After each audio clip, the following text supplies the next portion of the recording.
श्री कृष्ण कहते हैं कि अगर आप प्रसन्न हैं तो कोई भी वचन ना दें, और वहीं अगर आप दुखी हैं तो कोई भी निर्णय ना लें, क्योंकि इन दोनों ही परिस्थिति में इंसान का दिमाग स्थिर नहीं होता, और जो चीज़ स्थिर नहीं वो सही हो इसका भी कोई प्रमाण नहीं। भगवत गीता के अनुसार अगर आपको किसी इंसान में अच्छाई दिख रही है या वो आपको अच्छा लग रहा है, तो असल में अच्छा वो नहीं, आप हैं, क्योंकि हर इंसान में कमी है। ये आपका नजरिया है कि आप उसमें कमी ना देखकर अच्छाइयां ढूंढ रहे हैं।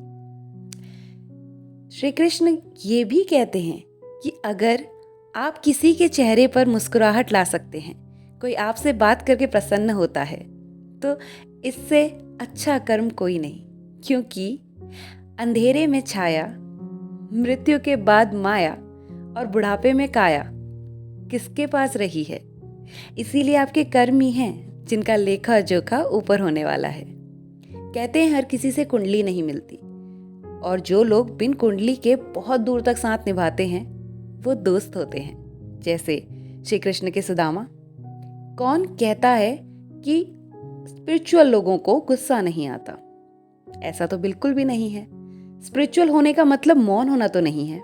अगर स्पिरिचुअल लोगों को गुस्सा आता है तो होता है तांडव, क्योंकि गुस्सा उन्हें तभी आता है जब उनके आसपास के वातावरण में कुछ गलत चल रहा हो और उसे सही करने की आवश्यकता हो, आपके लिए भी और आने वाली पीढ़ी के लिए भी। और अगर ऐसा ना होता तो विष्णु भगवान परशुराम ना होते, और वहीं गुरु नानक देव जी, गुरु गोविंद जी ना होते। हैं तो सब एक ही ना। अगर गलत परिस्थिति में भी आप शांत बैठे हैं तो इसका मतलब यही है कि आप गलत का साथ दे रहे हैं, क्योंकि ये कहा गया है कि अगर हाथी ने चींटी पे पैर रख दिया और फिर भी आप ना सही के साथ हैं और ना गलत के साथ हैं, तो मेरा विश्वास मानिए कि आप गलत के ही साथ हैं। और ये नियति का रूल है। कहते हैं कि एक बार युद्ध होने वाला था और अर्जुन ने बाण चलाने से पहले श्री कृष्ण की तरफ देखा। श्री कृष्ण ने कहा, बाण चलाओ, क्योंकि तुम रणभूमि में हो। वो बोला, मैं किस प्रकार बाण चलाऊं, अपने भाइयों से कैसे लड़ूं? वो मेरे भाई ही तो हैं, जो चाहे विरोधी टीम में हैं लेकिन हैं तो मेरे भाई। श्री कृष्ण ने कहा कि कौन कहता है हर समय माफ कर देना चाहिए?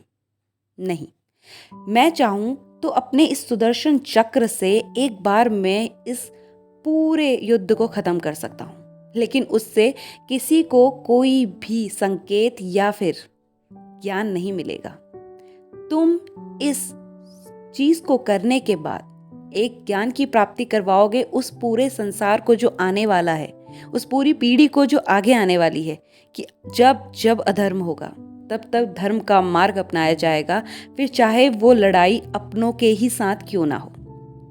श्री कृष्ण कहते हैं कि हर बार माफ कर देना भी सही नहीं, और जब तक सामने वाले का अपराध है और वो आपसे माफी ना मांगे तब तक माफ मत करिए, क्योंकि माफी बहुत सस्ती नहीं।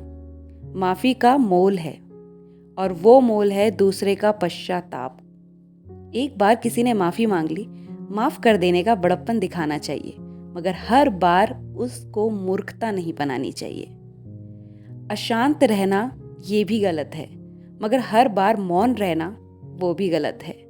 हर युग में भगवानों के पास अपने शस्त्र रहे हैं, चाहे वो हनुमान जी के पास गदा, राम जी के पास धनुष बाण और विष्णु भगवान के पास सुदर्शन चक्र, क्योंकि ये शक्तियां बताती हैं कि जब जब अधर्म होगा तब तब धर्म का मार्ग अपनाया जाएगा, और उसके लिए ताकत की, शक्ति की जरूरत होती है। इंसान कितने भी कर्म कर ले, भगवान अपने अनुसार निर्णय लेते हैं।